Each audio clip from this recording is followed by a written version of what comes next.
Hello and welcome to Anfield, home of Liverpool Football Club, my beloved Liverpool Football Club, who today are going to be taking on the Swindon Town Swoodilypoopers, my beloved Swindon Town Swoodilypoopers. You can imagine the difficulty of this. Look at beautiful Steven Gerrard. Oh, he's my favorite. And there's Lucas, he's injured. There's Raul Morales, he plays for Chelsea now.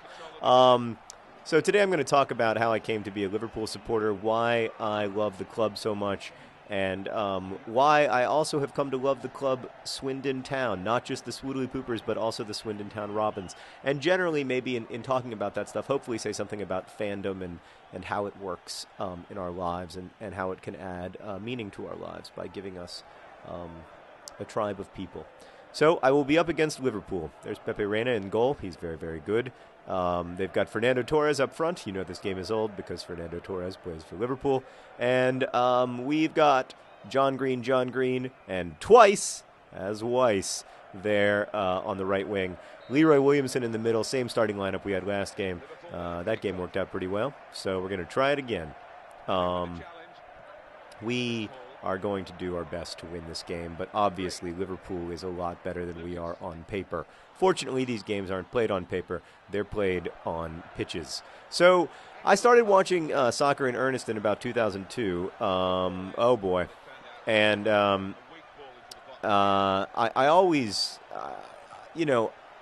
before that I'd watched, I'd been one of those fans of soccer who only watches the World Cup, which is to say like most American fans.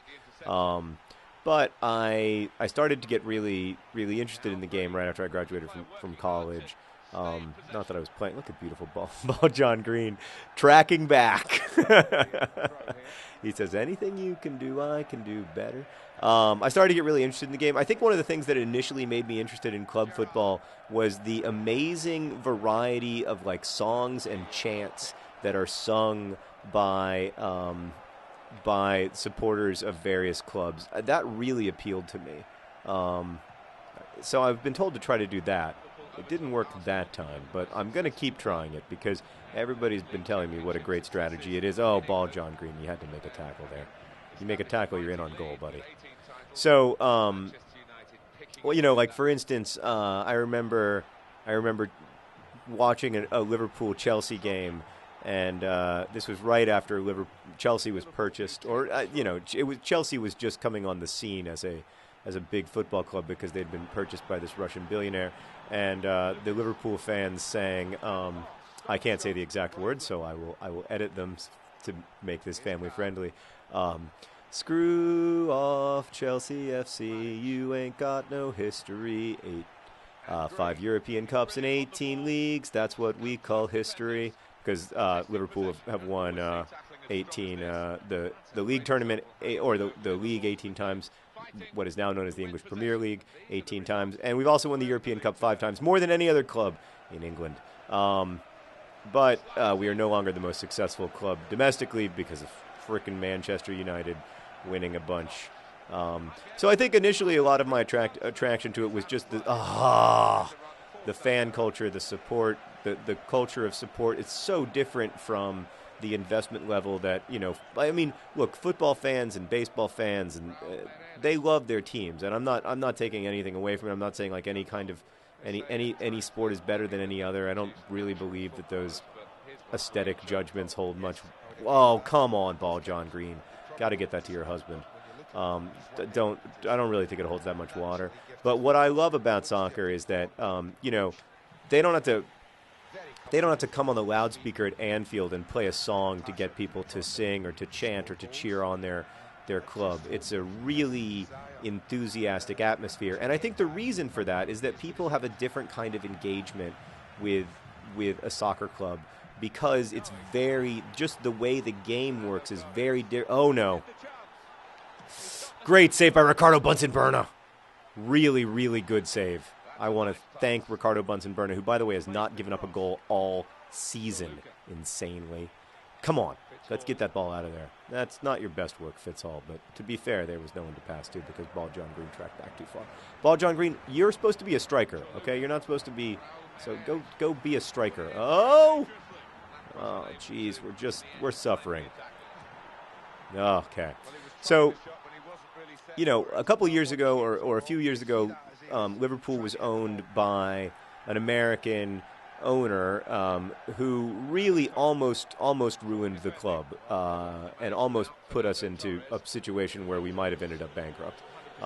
And that was really interesting for me because the difference between like the Chicago Cubs and Liverpool is that if Liverpool have a really bad season and they somehow finish in the bottom 3 in the English Premier League, off the post, okay, they don't get to be a Premier League team anymore.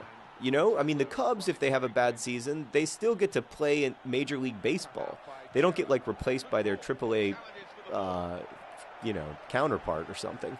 But Liverpool, if you're in the bottom 3, you go down, and you have to be a championship club, and then you have less money. And if somehow your debts have overwhelmed your team, as has happened many times in the past, the hundreds of, or in our case, 115 years of history that's at the club all goes away because the club can just stop existing. It can stop being a professional football team, and that sense that what we're fighting for is our history and our that should have been a goal.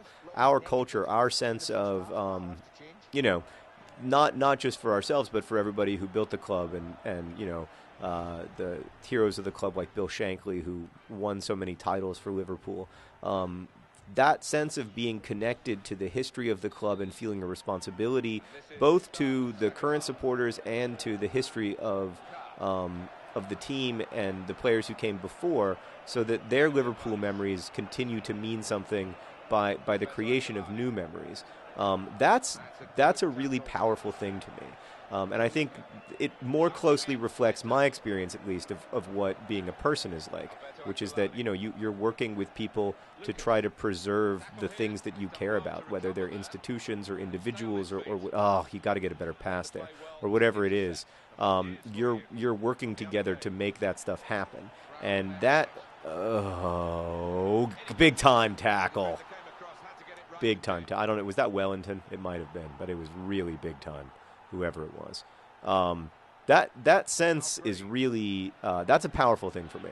So that's a lot of why I like Liverpool. They were the first club that I followed, and I became engaged in that story. It's also a lot of why I like Swindon Town, because I really like Swindon's supporters, and I really like the players. And even though the manager's a fascist, I kind of like him too. He's really emotional. Like, there was a great moment after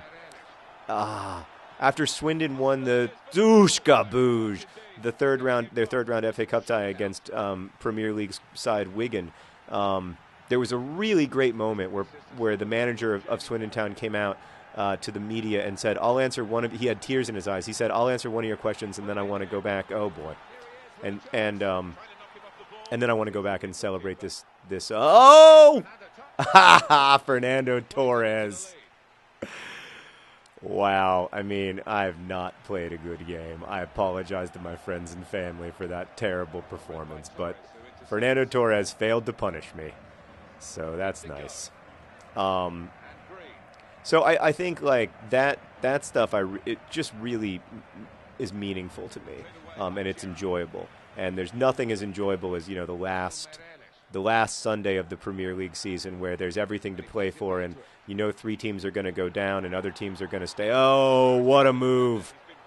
What a move! Oh, Ricardo Bunsen-Berna having the game of his life. I mean, this is a scrappy defensive performance by the boys today. And then one size fits all says, "I'm not going to let you score, sir." All right, boys, go. Go. All right, there we go.